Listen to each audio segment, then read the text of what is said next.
우리들은 지난 시간에 나면서 소경되었던 이 사람이 예수님을 만나서 그 육신이 눈이 고침을 받고 그가 예수님으로 구원받았던 내용을 계속해서 보고 있습니다. 예수님을 믿어 구원을 얻는다, 구원을 받는다라고 하는 그 내용이 이 사람의 삶들 속에서는 어떻게 구현되어졌느냐면 육신의 눈으로 세상을 보지 않고 예수 그리스도가 그를 구원해 주셨던 십자가 그 은혜로 세상을 바라보는 것, 그것이 이 사람이 예수님의 은혜를 드디어 구원받았던 인생이라 그랬습니다. 그래서 구원받은 인생에 대해서 지난 시간에 짧게 보았는데, 성경은 우리를 하나님의 영과 육으로 조성되어졌다 그랬죠. 그래서 예수님을 만나서 구원을 얻는 것은 우리의 영혼이 주님 앞에 구원받는 것이다 그랬습니다. 그래서 우리의 육신은 그럼 어떤 존재인가, 다 아시겠지만 에베소서 2장 1절에는 그리스도 밖에 있는 인생을 어떻게 정의하냐면 죄와 허물로 죽었다, 그렇게 말씀을 합니다. 그래서 그리스도 밖에 있는 인생, 주님과 무관한 인생은 성경에서 에베소서 2장 2절 3절 이렇게 말씀을 해요. 그때에 너희는 그 가운데서 행하여 이 세상 풍조를 따르고 공중의 권세 잡은 자를 따랐으니 곧 지금 불순종의 아들들 가운데 역사하는 영이라. 전에는 우리도 다 그 가운데서 우리 육체의 욕심을 따라 지내며 육체와 마음이 원하는 것을 하여 다른 이들과 같이 본질상 진노의 자녀이었더니, 예수 그리스도와 무관한 인생은 성경이 그가 죽은 존재다라고 얘기합니다. 그래서 죽어있는 인생이기에 자신이 죽어있는지 살아있는지 감각조차 할 수 없는 존재다, 그렇게 말씀합니다. 그래서 그리스도와 무관하게 세상을 살아가는 존재는 죽어있는데, 그 죽어있는 죽음의 상태를 에베소서에서 사도 바울은 좀 전에 읽었지만 세상 풍조를 따라 살아가는 인생이다, 그렇게 정의해요. 세상의 풍조를 따라가는 인생, 그 말은 자기 자신의 생각, 자기 자신의 마음대로 뜻대로 살아가는 인생이라는 겁니다. 하나님의 뜻과 하나님의 영광과 전혀 상관없이 내 마음, 내 뜻대로 살아가는 그것이 무엇에 대한 증거인가? 그가 하나님과 무관한 인생이라는 것이고, 그런 상태가 죽어있는 그의 영혼이 하나님과 전혀 상관이 없는 죽어있는 삶의 모습이 하나님의 뜻과 무관하게 내 뜻, 내 마음대로 살아가는 것이 죽어있는 상태임을 증거한다. 사도 바울은 에베소서 2장에서 그렇게 말씀을 했습니다. 그러게 여러분, 구원받은 인생과 사망의 자리에 있는 인생 그 차이점은 육신의 욕심을 따라 살아가는 인생인가, 아니면 하나님의 뜻을 따라서 자신의 육신의 감정, 그 육신의 욕심을 끊고 하나님 앞에 자기 자신을 부인하며 살아가는 인생인가, 이 모습에 따라서 그가 구원받은 인생일 수 있고 구원받지 않고 여전히 죄 가운데 사망 가운데 있는 인생이라 구분되어지는 것을 말씀을 통해 알게 됩니다. 자, 그러면 우리들은 이처럼 하나님 앞에서 죄를 범한 인생으로 하나님과 전혀 관계없는 인생을 열심히 살다가 주님의 은혜를 경험함으로, 하나님이 나를 구원시켜 주신 그 은혜를 경험함으로 내가 하나님의 자녀가 되었단 말이에요. 그래서 여러분들이 이 자리에 나는 하나님의 자녀로서, 나는 구원받은 주님의 자녀로서 이 자리에 예배하고 있다, 모두가 다 아멘으로 화답할 줄 믿습니다.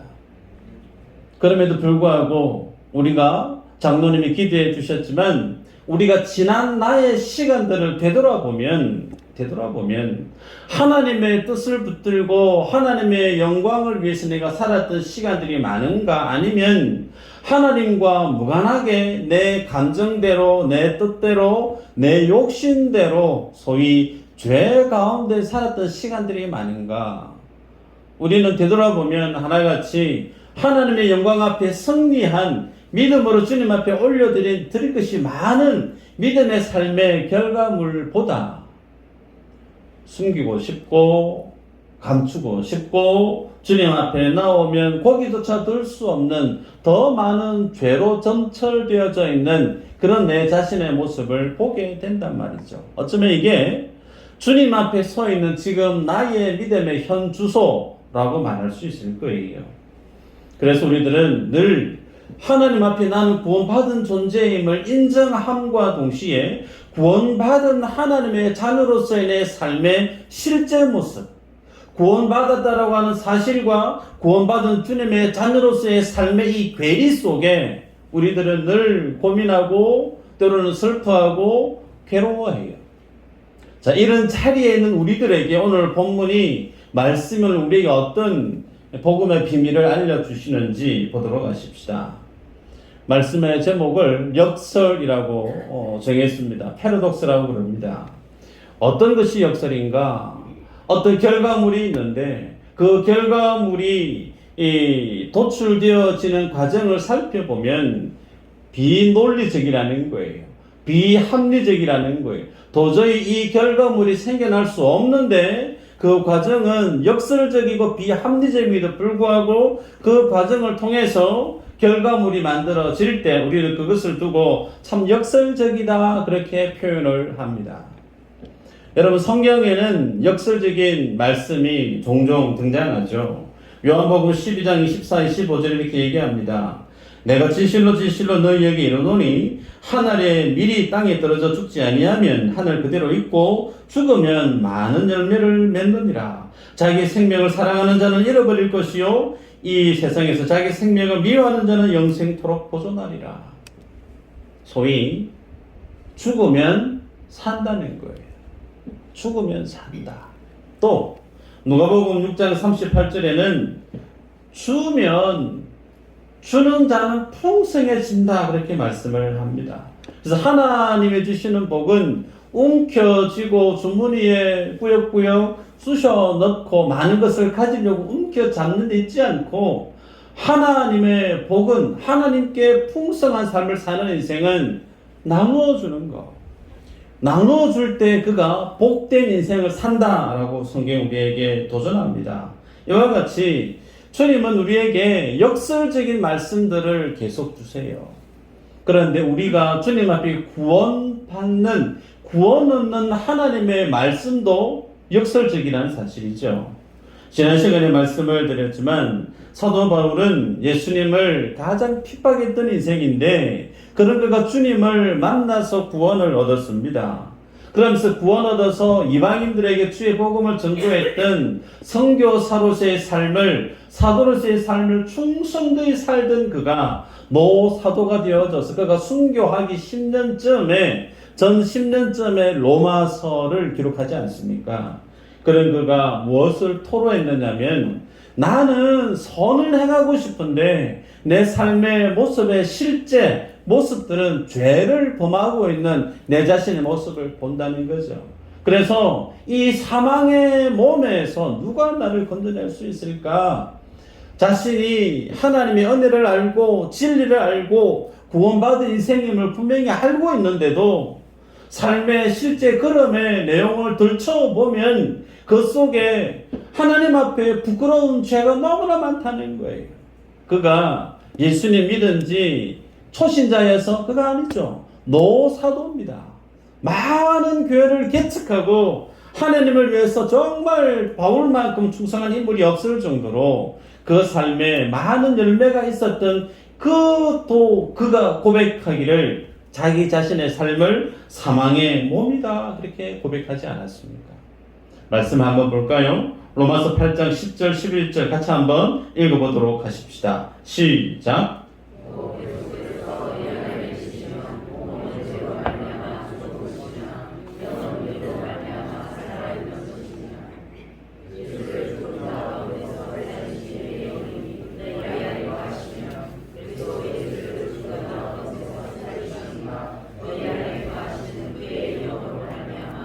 너희 죽을 몸도 살리시리라. 아멘. 여러분, 예수님을 믿고 성령이 우리 안에 내주하신다고 우리는 믿고 있어요. 그 성령이 우리 안에 오시면 우리를 살리는 하나님의 사람으로 강건케 하는 하나님의 은혜가 임한다. 우리는 분명히 믿고 확신합니다. 그런데 우리의 몸은 방금 읽었던 내용 중에 우리의 몸은 어떠하다라고 규정하고 있느냐면 죄로 죽었다라고 얘기해요. 내가 지금 심장이 뛰고 있고 생각하고 있고 걸어다니고 살아있는데 성경은 이런 내 육신을 어떻게 정의하고 있느냐면 네 몸은 죄로 죽었다.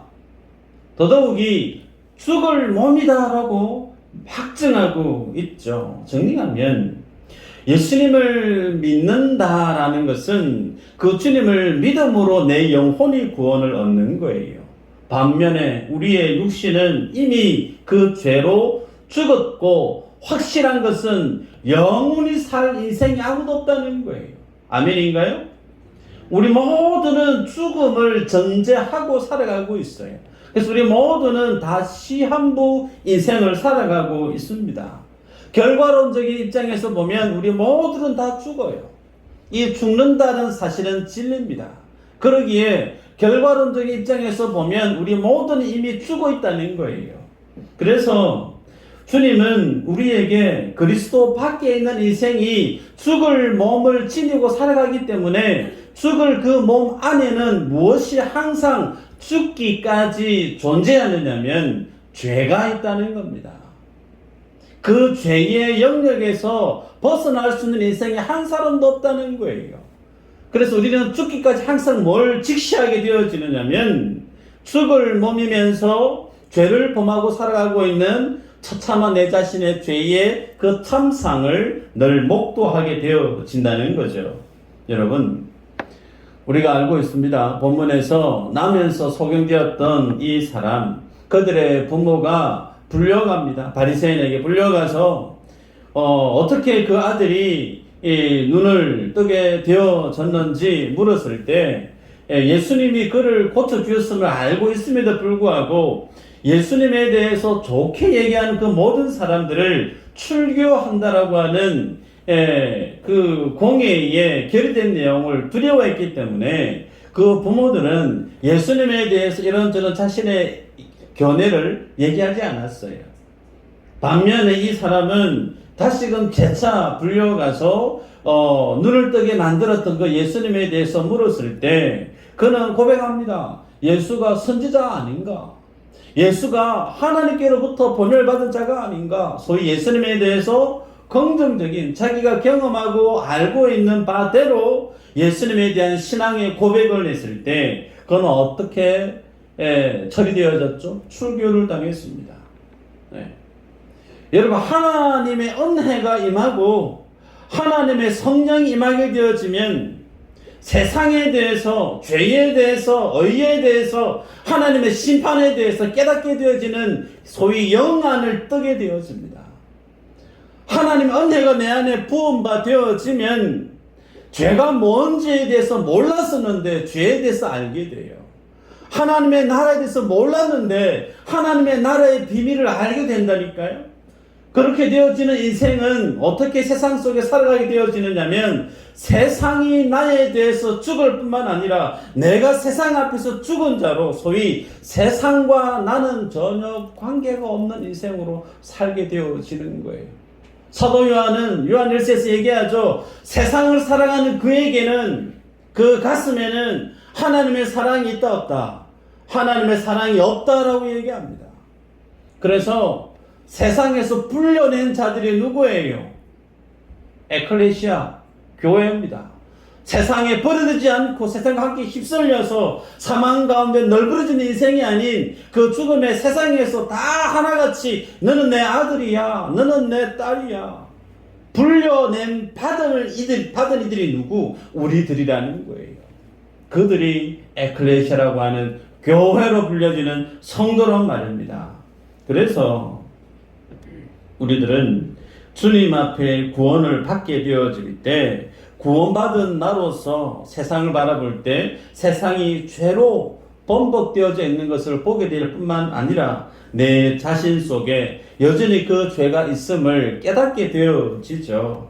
그래서 사도 바울은 그렇게 죄를 범하는 자신을 사망의 몸이다라고 그가 고백을 했습니다. 하물며 사도 바울이 그와 같다면 우리의 삶도 다르지 않으리라 확신합니다. 우리의 몸도 어떤 몸이라는 거예요? 사망의 몸에 지나지 않는다라는 거죠. 그러기에 그 사망의 자리에 있는 인생이 무엇을 더욱더 바라보게 되어지느냐면 이 죄 문제를 말끔하게 정리해 주시는 하나님의 진리를 바라보게 되어집니다. 자, 그러면 여기에서 죄가 뭘 뜻하는지에 대해서 한번 생각을 해보고 넘어가 보도록 할까요? 마태복음 7장 21절 23절 한번 읽어보십시다. 시작.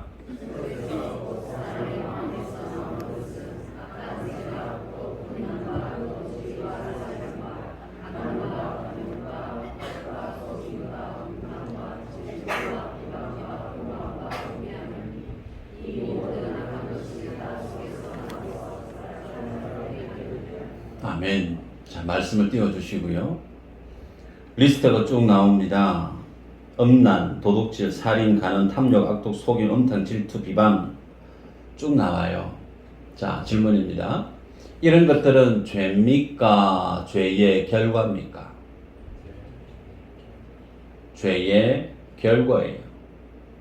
결과라면 결과. 죄가 아니고 죄의 결과라는 거예요. 그럼 죄는 어디에 있는가라는 거예요. 다시 한번 찾아볼까요? 로마서 1장 28절 제가 읽어드립니다.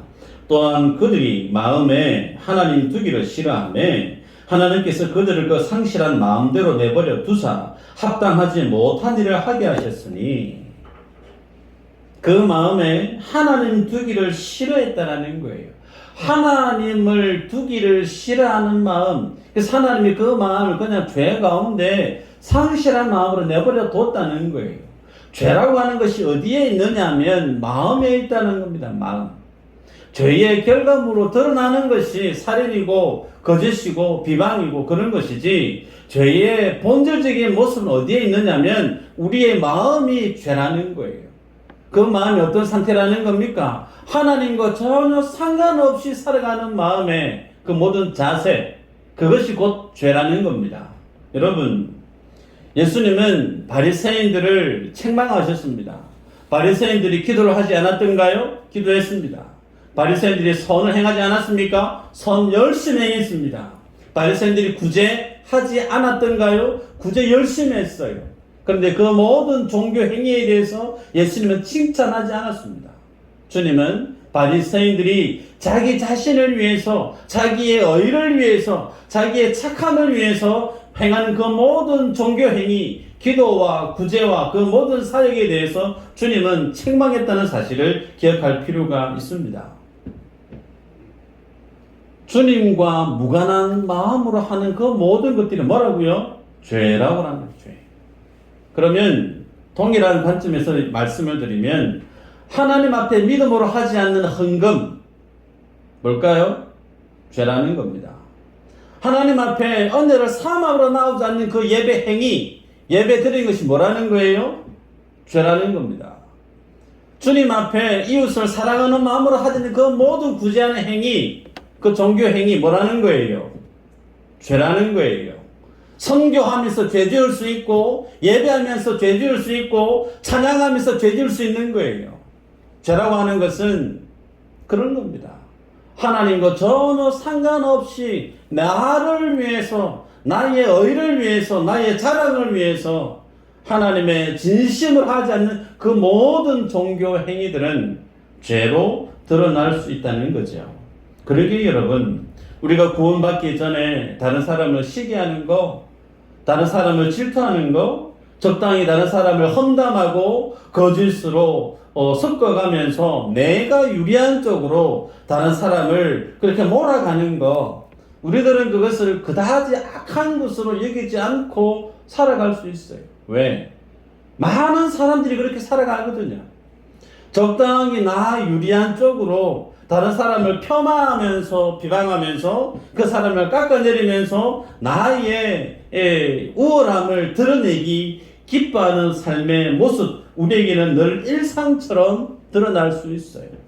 그런데 이 모습까지 내가 예수님을 제대로 만나게 되어지면 하나님의 진리가 내 속에 부음바 되어져서 무엇이 참이고 무엇이 거짓인지, 무엇이 주님 앞에 기쁨이 되고 무엇이 주님 앞에 부끄러운 것인지 확연하게 성령이 우리에게 임하게 되어지면 우리들은 그때부터 주님 앞에 죄에 대해서 확연하게 깨닫게 되어집니다.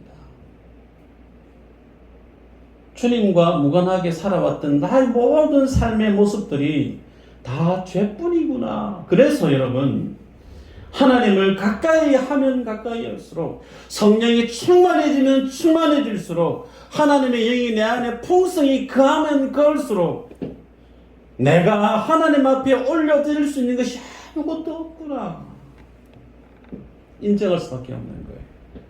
내 손으로 주님 앞에 뭔가를 올려드릴 수 있는 영광이라고 할 수 있는 것이 아무것도 없구나. 예수님의 은혜 외에는, 그 주님이 나를 철저하게 다스리셔서 나를 통치하셔서 주님이 내 안에 살아서 주님이 나를 주님께 올려드리는 것 외에 내가 주님을 영화롭게, 주님을 영광스럽게 할 수 있는 것이 아무것도 없구나 깨닫게 되어진다는 거예요. 그래서 죄의 영향 아래 있었던 사도 바울은 자기 자신이 사망의 몸이라고 그랬습니다.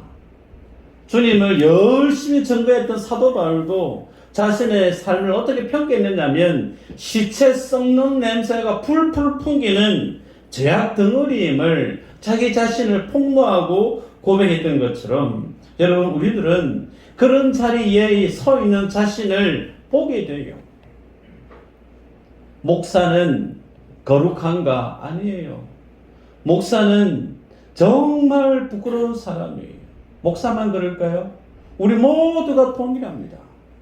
주님 앞에 가까이 가면 가까이 갈수록 고개를 들 수 없는 허물투성이, 모자란 투성이, 연약함 투성이, 정말 주님 앞에 고개 들 수 없는 존재고 우리 자신임을 알게 되어질 때, 그때 성도에게 뭐가 주어지느냐면 소망이 보여요.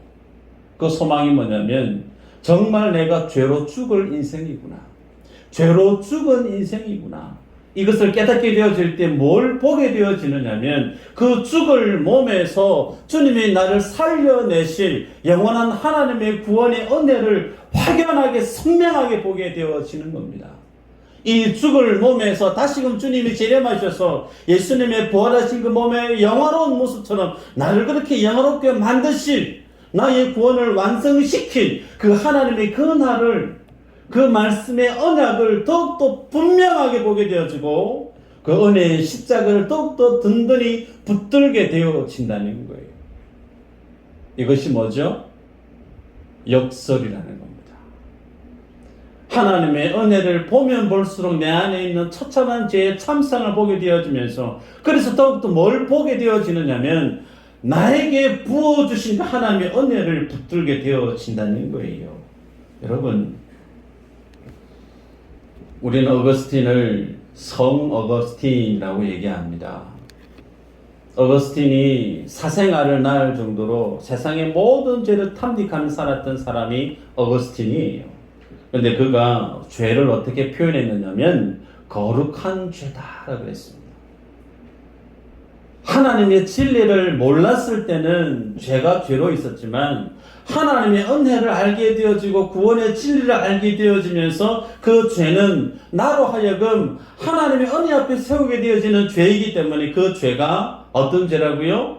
거룩한 죄라고 했습니다. 5만 번 기도 응답을 받았던 목사님이 있죠. 누굴까요? 고아의 아버지로 불렸던 조지 뮬러 목사님이에요.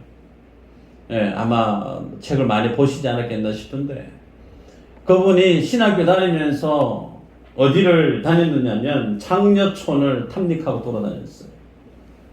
예.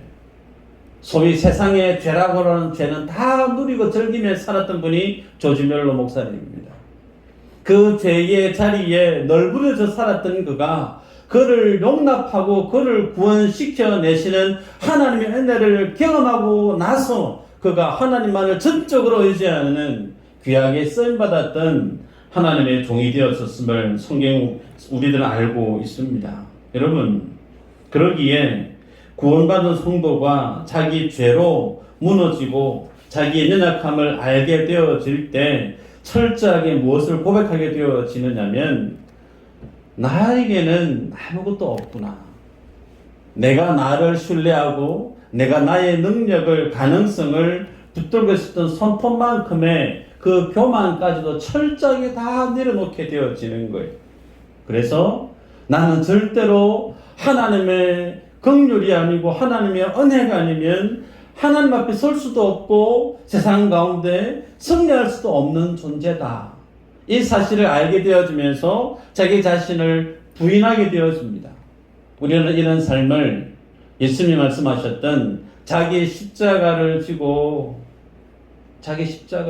십자가가 왜 필요해요? 죄 용서가 필요한 인생에게 절대적으로 필요한 것이 십자가예요. 그래서 자기 십자가를 지고 자기를 부인하는 인생이라 주님 우리에게 말씀합니다.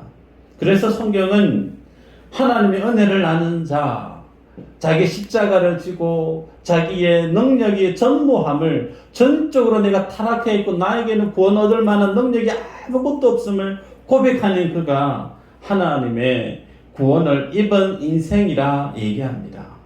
여러분, 로마서 6장 1절에 이렇게 얘기합니다. 그런즉 우리가 무슨 말을 하리요? 은혜를 더하게 하려고 죄에 거하겠느냐? 죄를 범하면 범할수록 선명하게 보이는 것이 주님의 은혜인데, 그래서 사도 바울이 묻습니다. 은혜를 더욱더 갈구하고 그 은혜 가운데 서기 위해서 그러면 내가 더욱더 죄를 범하고 살아야 되는가? 아니라는 거예요. 11절은 이와 같이 너희도 너희 자신을 죄에 대하여는 죽은 자요 그리스도 예수 안에서 하나님께 대해서는 살아있는 자로 여기라. 하나님의 자녀인가? 오케이. 그러면 당신은 죄에 대해서 죽은 자라는 거예요. 그리고 하나님의 은혜 앞에서 너는 살아있는 존재다. 그것을 어떻게 하라고요? 여길지어다. 여기에서 여기다라는 이 말이 중요해요. 깨달아, 알다라는 뜻이에요. 여러분, 성도는 뭘 깨달아 아는 존재인가? 좀 전에 읽어드렸지만 죄에 대해서 죽은 자라는 거예요. 죄와 무관한 존재라는 거예요. 누가요?